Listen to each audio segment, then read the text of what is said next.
If you've ever been in the kitchen at the Bowery Mission on Thanksgiving, you know the enthusiasm of its volunteers is only matched by the number of those in need of a warm holiday meal.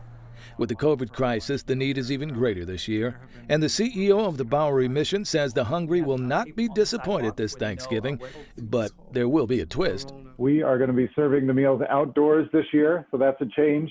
We are still cooking hot turkey meals, dinners with all the trimmings, and we are going to box them up and distribute them outdoors as a to-go meal. And CEO James Winans says for those that stay, part of Rivington Street between Bowery and Christie will be canopied to make way for outdoor dining.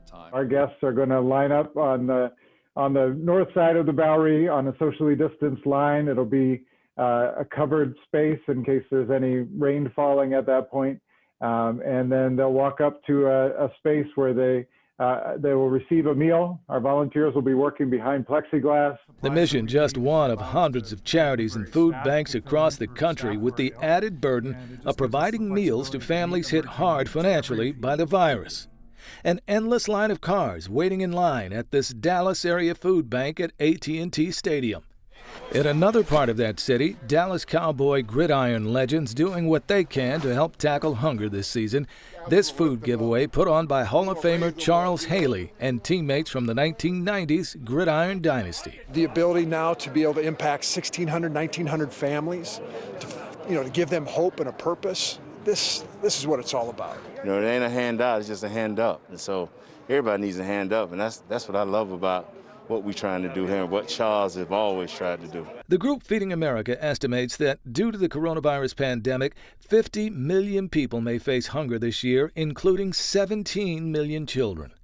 And with the pandemic surging and some regions preparing for further lockdowns and restrictions, James Winans says groups like the Bowery Mission and others across the country are needed more than ever.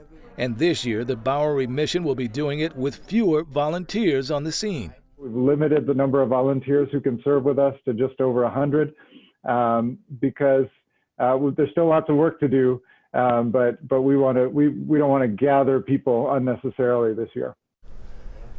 And Tamsin and Corey, like me, you have been in that kitchen in the wee hours of Thanksgiving as those meals were prepared at the Bowery Mission, so you know how busy it gets. Well, this year, guess what? Volunteers started to cook last week to space out kitchen workers and prepare and freeze the thousands of meals they are prepared to serve on Thanksgiving. But they are enthusiastic about it this year.